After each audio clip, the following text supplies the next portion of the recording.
When we started lesson 5.2, all we were looking at was how to write and graph direct variation equations. Today we're going to look at solving problems involving direct variation. For our fourth example in lesson 5.2, the first in this section, they say, suppose y varies directly as x and y equals 9 when x equals negative 3. Write a direct variation equation that relates x and y. Okay, our basic direct variation equation is y equals kx, where k is the constant of variation. So I know an x and a y, and I can find k. So the y they gave me was 9. Just substituting in. I'm going to have to find k, and the x they gave me was negative 3. So to solve, I'm going to divide both sides of the equation by negative 3. So I have k equals negative 3.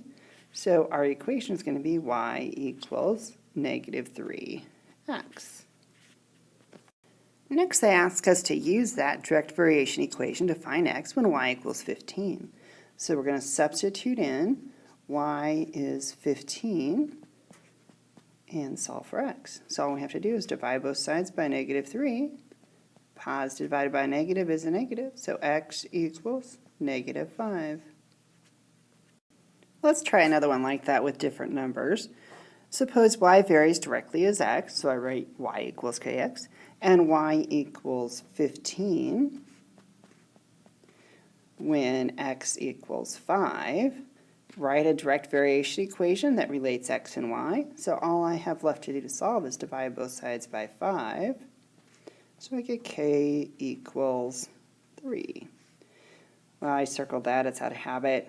What I really want is y equals 3x. That's my direct variation equation. So if we want to use that equation to find x when y equals negative 45, we're just going to substitute in and divide both sides by 3.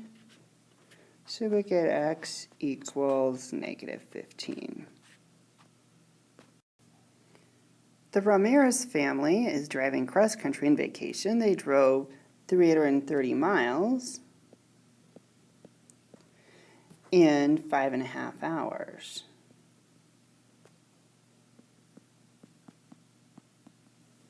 Write a direct variation equation, then find the distance driven for any number of hours. Okay, I started off with distance equals rate times time, which is a direct variation equation, a special one.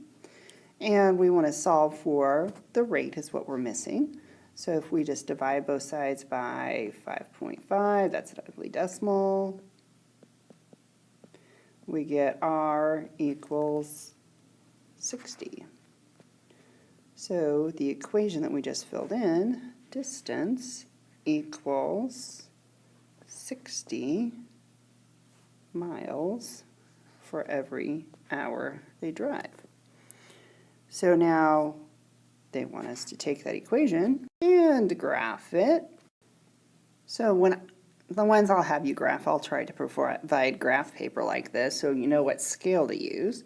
So if we put 1 hour in for time, we're going to get 60 miles distance, 2 hours 120, 3 hours 180, 4 hours 240 miles.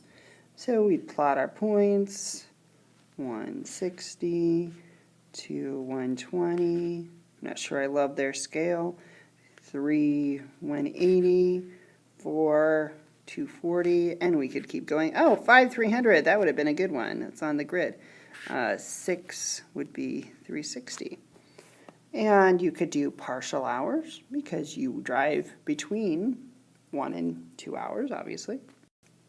Now, in an ideal world, when they ask us to estimate how many hours it would take to drive 600 miles, we would have a bigger piece of graph paper, and so we could find the spot here, but it's kind of hard to see on their graph. So I'm going to do it a little bit algebraically. We can see over here that we drove 60 miles in 1 hour.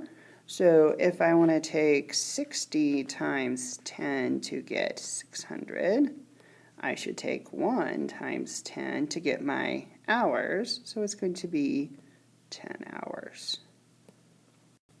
Summing up all of 5.2, A direct variation is described by the equation of the form y equals kx, where k does not equal 0, and y equals kx. K is the constant of variation. It is also the slope, rise over run, of the related graph.